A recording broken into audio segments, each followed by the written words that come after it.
नमस्कार देवियों और सज्जनों, आपका हार्दिक स्वागत है to the ThyGap podcast. Naperu Bogus Noog, and with me as always is Hola, being Brute. Brute. Welcome back to yet another show, yet another Thursday. Yet another new episode of ThyGap. Yep, and this week we are doing language. It's not easy. Yes, language is a very complex tool to leverage and communicate with other beings. I don't think there's any podcast that explains what language is. Yes, and we are the first ones. So ThyGap, subscribe. And share. As we always do in It's Not Easy, the format, we start off with what's the context Yes. that we're talking about. Yes. And I don't know. I don't know if we can expand on this too much. Language is pretty self-explanatory. Yes, it's an amalgamation of multiple moving parts, which forms this tool so that we can understand each other. Yeah. I don't know what's the dictionary, definition of language, but Should we even look that up or? I don't think so. If there's anybody who doesn't understand the meaning of language, then we have many more episodes to do. Yeah. Please write to us so that we get more ideas. Yeah. But then why is it not easy is the big question. Yep. If it is that self-explanatory. So, Bogus, why is language not easy? Well, Before you say, the very fact that language is something that we cannot explain makes it so complex and not easy. Yeah, that's true. Right. That's so true. the beauty is in the simplicity of not being able to explain language. Which was our last episode, Simplicity. It's not easy. Not easy. Check it out. And share. So, Brute, why do you think language, or what makes it not easy exactly? So this is my personal favorite, Bogus. And that is, I always found, and I think if our ardent ThyGapians, if they've heard our earlier episodes, they would have come across me saying that language is the most useless tool. Right. It's the weakest tool that we have. Right. Right. And the reason for that is we have complex thoughts. A thought is not as simple as like a sentence like go get milk. Yeah. Right. So when we try to dumb it down so that others can understand, the only way we can do it is through a sentence or an instruction or whatever. Yeah. And we have to do it through language, whichever language you pick. And unfortunately, I feel language doesn't suit our thought process most often than not. How many times has it happened that you thought of something in your head, but by the time you said it out, you're like, that's not how I thought about it. Yeah. Right? And which is why it makes it so difficult, or it's, so weak as a tool. Yeah, and it doesn't seem to make a difference what language you're trying to communicate in. Nope. Every language you try to use, you eventually stumble because you feel like you're not doing your intent or emotion justice. Yeah. Because words fail me is, the popular... Language fails me here. Yeah. Yeah. So, yeah, absolutely. Like any language you take, it just seems to be limited. Yeah. And the other thing is language doesn't have a personality. Okay. You know what I mean? No, what do you mean? Like your thoughts have emotions attached by default to it. Right? So when you think of something, you're feeling it too. Yeah. And language doesn't allow you to do that. I mean, empathy through language is a very tricky thing. It's almost non-existent. So no matter how emotionally or how much of tonality you use, saying like, bogus, language is really tough for me, dude. You still are like, is it? Right? Yeah. So that's the other part of why language is not easy, because you just can't have a transparent set of, expression. Right. But really what we're using language as, the purpose of using language in the first place is communication. Yeah. What we're trying to do is, if I'm communicating with you, my goal is that you take the meaning that I intended Right. at the end of my, conversation. But that's exactly where we find it so lacking or limiting, where what I wanted to communicate, I'm not exactly able to put it in words. Exactly. This may be weird coming from, people who have a podcast running weekly, but Almost like hitting on our own business. That itself, we are not doing justice. Yeah, that itself shows like how not easy it is. Yeah. That even we have to call it out. Forget about us, Bogus. I'll give you a better example. If you want to know how weak language is, just look at all the guys who give speech on some achievement. Right. Yeah. You know, when they win an Oscar or when they win a World Cup, or they always start off feeling like, oh, dude, you know, I can't express how happy or how amazing I feel. And you're like, fair, but let me see what you have to say. And when you hear what they say, you're like, that's all. Even I felt happy. So that means, don't I have to win an Oscar to just feel happy or whatever? And you feel so helpless. Yeah. You start using other people's quotes, you know, like dreams, you know, my dream came true, or like, you know, oh, hard work pays, and etc., etc. And that's it. That's the extent to which, no matter how big an achiever you are, that's the extent to which you can share. Yeah. You know? And that is where and this happened to me quite a while back. I was listening to something and I was like, I think of these things too. Yeah. Like, how come I'm not, you know, this doesn't seem so exciting. It's the same dumb thing that I used to think, and this guy is saying, and it was some, I don't know if it was a sportsman or some personality. Yeah, some guy who's like supremely successful. This was way back in school, and I was watching, you know, when Star World just came in. That was the time, you know, some interview about somebody. And I was like, that's all you could say after all that he has gone through. Like, this is all, that's it. Hard work pays. Like, wow. Yeah, I remember the flip side of that also. I also remember like the scenario that you talked about. But I also remember the flip side, which is, oh yeah, I felt the same thing, or I thought the same thing, or I think the same things. But the way this person articulated it was unique and different. Like, I never heard someone use language so well. At least better than what I was able to at that point of time. So, or still. Maybe, yeah. I mean, there's always room for improvement. Room for improvement, yeah. So, you know, I think, the flip side also works, even in the case of the other example that you talked about, which is, you know, when someone won something or there was a success, they were so overwhelmed that they ultimately had to resort to cliches. Because they didn't know how to differentiate. Exactly. You know, this win from that other win or other success. But at the same time, the flip side of that also is when you're down in the dumps, you know, when you're really dejected or depressed about something, there also language fails you because you're not able to different. Even there, you find yourself resorting to cliches. Right. You know, which is why depression maybe became such an umbrella term. For everyone to, you know, go to. But especially when we talk about language, bro, it reminds me of that old myth. You know, which you were a part of? No, I was... Considering your age. Yeah, of course. I was just a, you know, small boy then. But this is going back to the Babylonian legends of great kings, the Sumerian civilization, etc.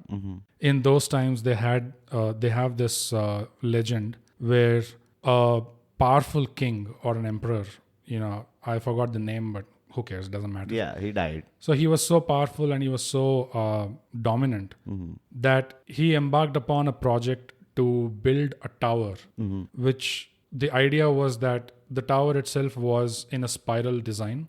So it kept spiraling up. And the idea was that we'll just keep building this until we reach heaven. Okay. Basically. And when we reach heaven, we meet the gods and discuss. And basically we are like the gods. Like we've reached, you know, where they are.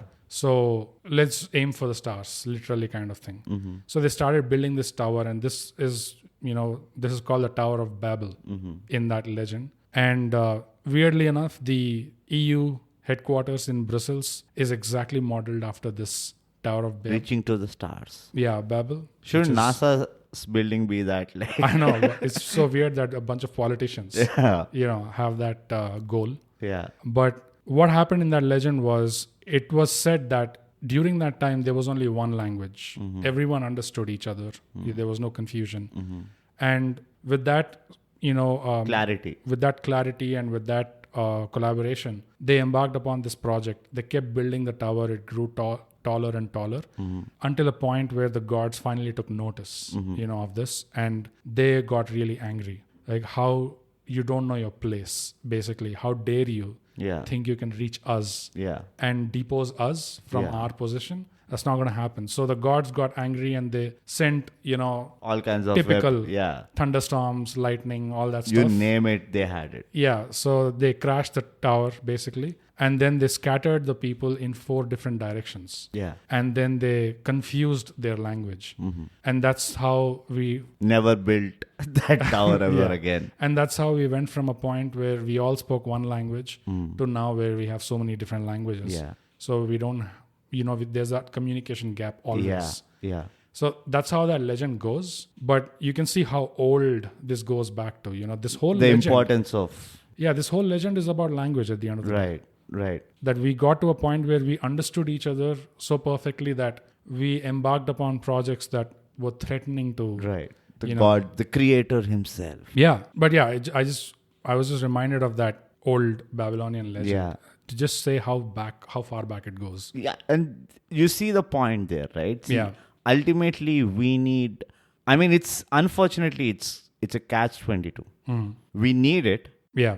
But at the same time, language is also our doing bad stuff for ourselves. Yeah, it's also our undoing. It's also our undoing. Yeah, right. That was the word I was looking for. So the other thing why it is not easy is, and I think it is almost never said, or I don't know if it is ever said, I've never heard it, that we feel it's enough. After you cross a certain point in life, when you speak, say, 2 languages or 3 languages, right, you feel it is enough. But language actually is never enough. Yeah. The amount of vocabulary, even if you take like English, which is a very common language, it has so much of vocabulary in it. Yeah. And it has so much of technicality in it. Yeah. That unless you really master these technicalities, the vocabularies, the punctuation, the grammar, etc., you really are never communicating properly, or you really are never expressing properly. Yeah. And you can see that as one of the analogies that I have is, and this is primarily readers might connect to this. There are books which you start reading, but you really don't get hooked onto because of the way it was written, or the way the dialogues come out of the page, etc. And then there are other books where the language is so beautiful, or you just don't know how it works, but you're hooked on to the book. Yeah. Right? And if you dig down, it's basically the way the writer has used the language, the way the writer used the words. Right. And stepping into a little of current affairs, Johnny Depp has that quality. When he speaks, he's just not speaking random words. He's not blabbering words, sorry. Yeah. He has a certain way of constructing sentences. Yeah. He uses certain words which are kind of common, but you don't think of using them in that situation. True. And when he does that, you're like, wow, that is a good sentence. Yeah. And you come across these kind of people really very rarely in your normal day-to-day life. Everybody is speaking very colloquially and stuff. Yeah. But they don't make language or spoken language very beautiful. Yeah. And when you really come across that person, you invariably are like, fuck, this guy is so smart. Or, this female is so poetic when she speaks, etc., etc. So that is the true power of language. And we don't seem to be looking at it that way on a normal basis. Yeah. We'll come back to that in, why it's important, because this is touching, Yeah, it is. Why language is important, Yeah. for sure. I think that's a good point. The other reason why I think it's not easy, bro, is the problem with language is if I have a conversation with you, and I use certain terms in that, I sleep off. My definition of the words that I'm using may not be the same as your definition of the word. Oh, subjectivity. Yes. Right? Because it's not like we all have the same exact understanding of what certain words mean. Right. Especially when over the period of years, either through deliberate corruption or just your surroundings, accidental corruption of a word, right, the meaning tends to change in colloquial understanding. Yeah. So now if I use a certain term with you thinking that, okay, this is the definition probably he also has, but you have completely different definition of that. Right. So unless we actually define the words that we are using and what they mean, it's not going to be easy for you to take away the same kind of message that I intended. Right. Which is really the reason why it's not easy episodes. Start off with us setting that context and explaining, because ironically we failed in this episode. This is the funniest thing. Yeah. ThyGap, subscribe. And share. This is what you get. Irony. But it's true. I mean, the reason why we start off all It's Not Easy episodes, guys, so that ThyGappers. and we get everybody on the same page. Yeah, so that we understand, okay, this is the context we're using. We may be saying acceptance, we may be saying boundaries. Yeah. But do you have the same understanding of what we mean? And all these are very common terms. Yeah, that's the problem. Right? Again. That's another huge problem. It's not like flabbergasted has only one meaning and unanimously nobody knows how to use it. Exactly. So flummoxed is another one. Yeah. Right? There's so many words which you come across and you're like, I'll never use this word. Yeah. Like voluptuous is one. Like I'll never use voluptuous even if I look at the most voluptuous girl. I will at max use hot. That's the other thing, right? For us, voluptuous seems to only fit in one scenario, which is to describe a certain woman. Right. But it's actually for statues or there are probably other things that, could fit use that description. This is another reason why it's not easy. Every language has so many words. Yeah. And each word has multiple meanings. Yeah. Which makes language extremely contextual. Yeah. And if one word can fit more than 3 contexts, you basically are using the wrong word.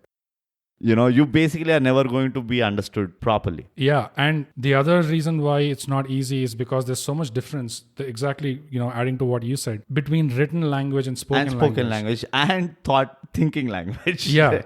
Because if you read a sentence that says, oh, you did that, great. Yeah. Then if you're reading it from a sarcastic point of view. Exactly. And if I'm saying it depends, like, I could stress a different word. Yeah. Yeah, great. Or, oh, you did that. Yeah. Oh, great. Great. So I could stress different word in every different iteration of that sentence. Yeah. And the whole meaning, the whole intention, it just changes out. Which is what I was telling earlier, right? Like language is emotionless in itself. You are the person, the speaker or the writer or the listener even, are the people who add that emotion aspect. Which also goes back to the mass communication concept, which is, it's very difficult. Yeah. It's supremely difficult. In fact, I sometimes wonder, how did we manage all this while, Yeah. Like, ThyGap not just us, like us as humans. Oh, that's right. Okay. Yeah. Still ThyGap subscribe. Still ThyGap subscribe. Yeah. Yes. But you're talking about everybody having their own subjective underlying voiceover or tonality to what they're hearing and what they're reading to what they're talking. Right? And you're just hoping that the other person is kind of like somewhere in the whereabouts. Yeah. And that is not like a great accurate tool. Yeah. It's like you're using a scale to measure something, but the scale is not giving you the exact measurement. It's kind of giving you like a vague measurement. It's like, it might be 5 feet 4 inches. Yeah, approx, right? 5-10% here and there, but that 5-10% is important, but I can't do it. Yeah. It's a difference between someone shaking your hand or stabbing you in the back, out of anger because they got offended when you didn't actually mean it in the first place. But yeah, that's so true. Another reason why it's not easy also, just wanted to add this point, which is to your point of, so many words of so many meanings and, etc. We learn words based on a particular scenario. Yeah. We don't learn words like how we learn it out of a dictionary or like how we learn anything else. Right. And you only learn language in a conventional way up till probably your school. Yeah, that's it. Right. And post that, you're reading something and the word pops out, you either kind of dick it. Dick it is, by the way, dictionarying it. Oh, okay. Okay. You either dick it or you ask someone who's close, who you think knows better words or whatever. Like, hey, what does this word mean? And they will give you some other example or some meaning. Right. So it's never standardized, right? Like your learning of vocabulary is never standardized. Yeah. Which adds up to the mess. Yeah, that's true, because an example of that is how nowadays we are used to the words categorically. Yeah. Allegedly. Yeah. This was never a part of our lexicon, like at least 10 years back, 15 years back. Yeah. We never were used to these words like offended. Yeah. Offensive. And there are more words popping up. Yeah. And it's not even from reading, it's from watching stuff. Listening to people. Which is the worst way of learning, by the way. Just by listening. So because that's more or less we're mimicking what we're seeing, right? Right. But yeah, I just keep thinking back to that point that you made, which is it is so inadequate. Yeah. But at the same time, it is so important for us. Like we can't live without it. It's really apart from, like, if you think what separates us from the animal kingdom, right? It's apart from the capacity for thought and capacity for intellectualization, all that stuff. Language is one big thing. I mean, we of course don't know exactly how animals, whether they have. No, they do have a language. They have a kind of a language. They have like a binary language. Yeah. Which is like I growl, I bark, I bite. Yeah. Like it's binary. Yeah, if you think about elephants and dolphins, etc. also, they seem to have their own language. Yeah. But it seems to be much more simplified. Like, I don't imagine, whales are getting confused. Like, what is this guy talking about? By the way, it's like because you brought in animals, Yeah. I'll tell you a funny thing which I once saw, and we can fact check this. But apparently, the only mammal which has more than one tone or one language in a way is cheetah. Okay. Cheetah makes sounds in like 7-8 different ways to like keep itself disguised from the surrounding preys and all. Because cheetah is one of those cats which is like a predator and also a prey. Right. Okay, so like if there's a cheetah puppy or whatever, cub, then hyenas and lions basically eat it off, right? Yeah. So cheetah kind of like camouflages its communication by using different voices and all. So cheetah is probably, one of those guys who was a part of that Babel construction, confusing the shit out of their neighbors. Yeah, I think whales also probably were a part of that because they sound very clear and they go really far. Underwater. But yeah, I can't imagine the other whales being confused, what does this guy mean exactly? I think they seem to get it. Right. So in a way, their language being so limited seems to work out for them. Exactly. For us, we seem to have gray areas and nuance and, I need a new word for this now. Yeah. I need another word for that now. Oh shit, we just landed on Mars. I need a complete new geographical terminology for this. Exactly. And see, the thing with language is also, it's so open. Anybody can do anything with it. Yeah. Which is another reason why, like pharmacy industry has complexified everything. Yeah. Like you read the back of the ingredients of a tablet, right? It can be as simple as a crocin or a Comiflam. Yeah. You'll never understand that. Yeah. It's almost like they don't want me to understand.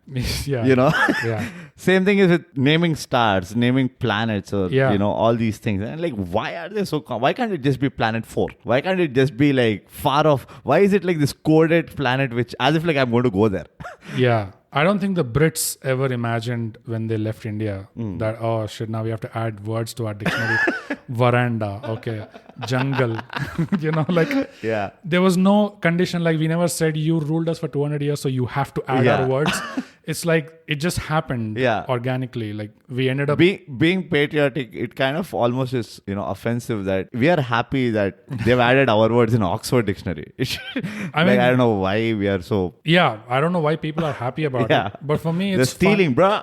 It's funny how it happens. Like to your point where you said like anyone can add to it. Like there's no hard and fast rule. If a lot of people are using it, then Oxford and all these people go, okay, fine, we'll add it to our dictionary now. Yeah. So yeah. Like QWERTY language. Yeah. The typing language on the mobile SMS phone. language and all that. It's so horrible. Already we don't know half the words. Yeah. Right? Don't put numbers into language. That's why we hate physics. But the moment physics had numbers, that's when we are like, no, this is out of our comprehension. Yeah, I always used to get pissed off. Like, why can't you just stick to the theory? Yeah. The theory is interesting. Why do you have to bring math into this? Just make me draw diagrams. I'm happy with it. Like 2 balls colliding, collision is a chapter. Yeah. Cool. Yeah, you tell me about Newton and how the apple fell down. I'll draw the apple. I'll draw the Newton. I'm excited for that. Yeah, but don't start with the mathematical equations. Oh my God. But yeah. So there are many more reasons why language is not easy, but on the top of our head, I think these are some of them. Yeah. So why is it important?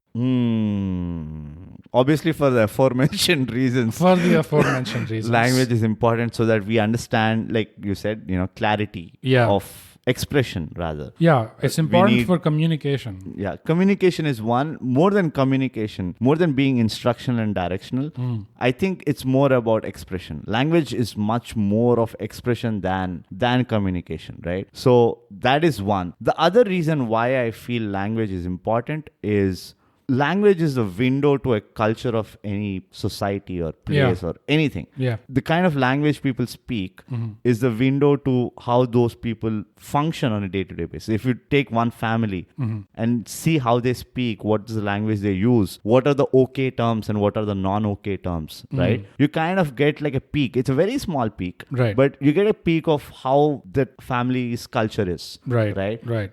For instance, I forgot which, I think it's German, where where there is no differentiation of he and she, or it's the opposite of how the objects have he and she. Yeah. Right? Exactly. They use it the other way around. It is unisex. It's unisex or something. So that kind of tells, that is the first step to understand, like, okay, why did they do this? Why is there no gender? Right? Right. And that gives you a lot more, I mean, that's a good starting point for you to like know more. Yeah. So language, I feel, is it's definitely one of the European languages. I'm not sure if it's German or not, but the point is still the point. It's one of the European.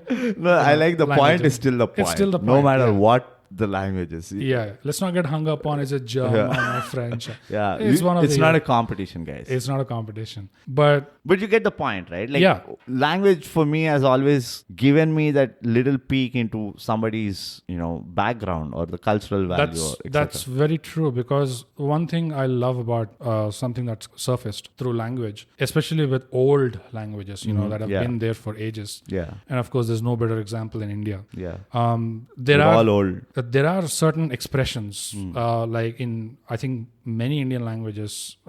What comes to mind right now is Marathi.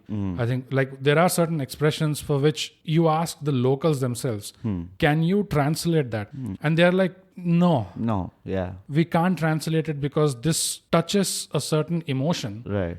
That we find it very hard to translate into another language. It just does not translate, and I just love that. What I love about it is, how is it possible? I'll on the same lines, right? Jokes. Localized jokes. How many times have you come across someone come to you and tell a joke in a different language and you didn't laugh, and they're like, oh no, it's much more funnier in that language. It never works because the positioning of words and intonation, it all changes. Another big example, language also defines you, right? Like French people, when you hear French people talking French, it is so suave, it flows. It has that innate poetic nature. For why it has it, God only knows.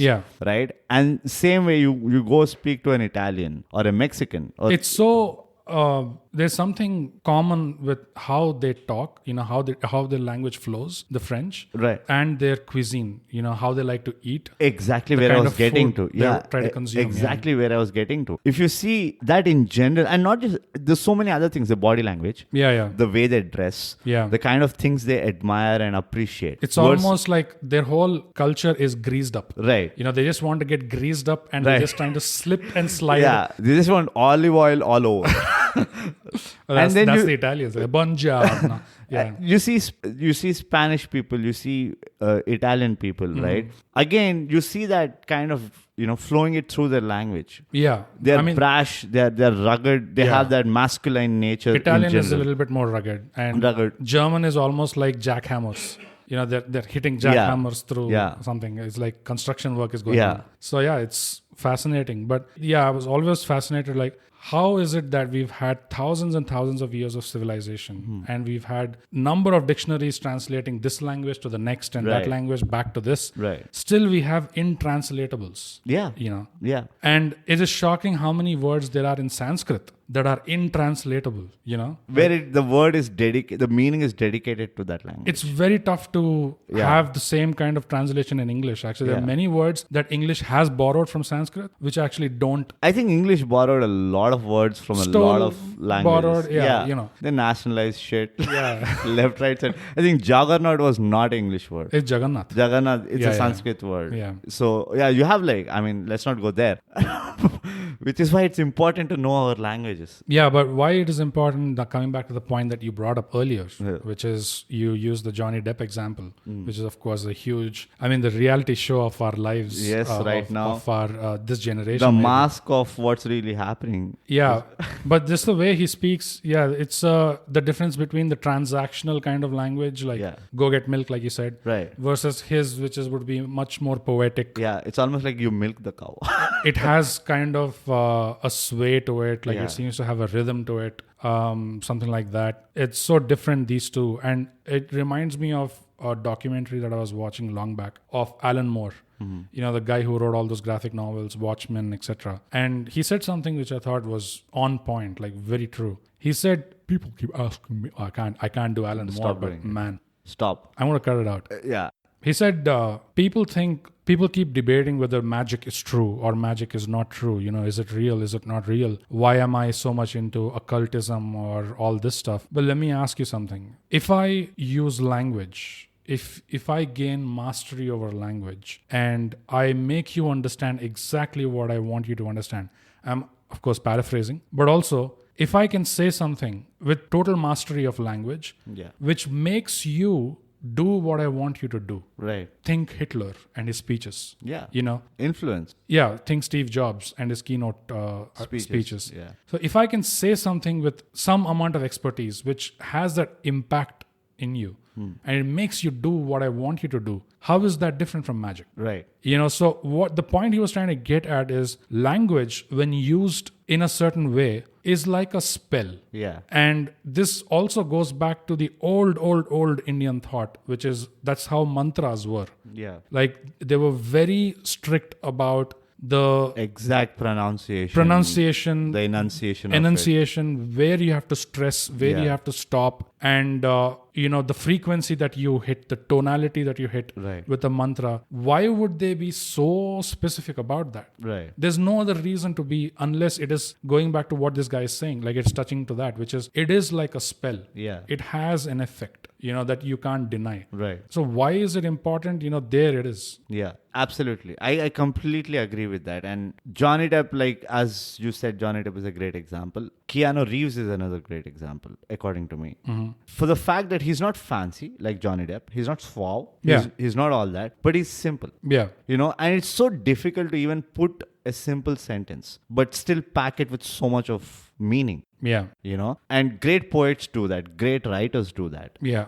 Which again emphasizes the fact that if you don't know your tools well, then that's our mistake. Yeah. We are fundamentally discarding a huge advantage that we can have over others. And this is not just by reading. This is something that it comes out of, I don't know how it comes. That's another problem. I personally have that problem. Mm-hmm. I don't know how to improve my language. Right. You know? There is no guidebook. There is no, do I go back to school? Do I start doing like grammar exercises? Yeah. Do I read more? Like, what do I do? Right? Yeah. So that's another tricky part. Like, we only let it happen organically. We don't know how to consciously like improve a language. Yeah. At least the avenues are very, very less as of now. I mean, the avenues are there, but the roadmap is not there. Like, people who can say A, B, C, D, this is what you can do, improve your language. That's not very easy to emulate or pick up on. Yeah. But ultimately, it is a combination of reading and watching and a lot of the right sources, if you pull from, you get to see how one person uses or expresses a certain emotion versus another person. Right. Why is it so different? And if you just look at those two examples, Keanu Reeves and Johnny Depp, of course we say that because our audience will be able to relate. And I also wanted to give the opposite example. Okay. So I'll finish this first. Yeah. So Johnny Depp is flowy and poetic, and to say something simple, he tends to add layers and layers onto it. But Keanu Reeves is exactly the opposite. Right. He's just blunt. Yeah. To the point, straight, but very simple. Yeah. And concise is the word I feel. It is so simple and so concise that you feel the weight of the meaning that that's behind what he's saying. Right. And it leaves you, like, it gives you pause actually. Right. Johnny Depp, that kind of speech, it tends to mesmerize you. Like, it tends to captivate you. Yeah. Or you might think, oh, this guy is like just a hippie. Right. He's just, how do they say it? Like, his language fails me. So, but the ironies are obscene. What was the example that you were saying? The example that I was saying of not having a great command on language, and no matter how successful or how talented or how skilled you are, if that weakness comes across, right, then all that gets overshadowed just because of this weakness. Yeah, because it's on the surface. Yes. And for me, the biggest example, and I know I'll be hated for this, is Sachin Tendulkar. Right? I mean... Tell me, Brute, tell me. Yeah, it was like, sometimes when the ball is hitting in the middle, you just want to go for your shots. And Saurav also played well. Viru was contributing early on. And the ballers played really well. And Yeah, I get what you're saying, yeah. You just, this guy's scored like a magnificent century, like against all odds, etc., etc. And I think it happens to quite a few sports guys, okay? And understandably, because, you know, they're focusing more on their skill. But then you come across a guy like Dravid. You come across a guy like Saurav Ganguly, you know? You come across a guy like, on top of my head, Steve Waugh, who I really, again, admired for his, you know, intellectual, this thing. And you're like, this is how you're supposed to speak if you're successful. You know, this is how you're supposed to speak when you're the top 1% of your game. And you just can't unsee that, which is so tarnishing that, you know, image, right? That, I mean, he's a fantastic guy. Like, he's the top of the best. I mean, that ever played the game. You know for a fact that if this guy was able to express... Right. The kind of things that we would learn. Oh, yeah. Right? So now you're like, if I have a doubt, do I have to go to Saurav or Dravid or, you know, who? Anil Kumble is another good example. Well spoken. Lakshman is another example who's not like very exciting when you hear.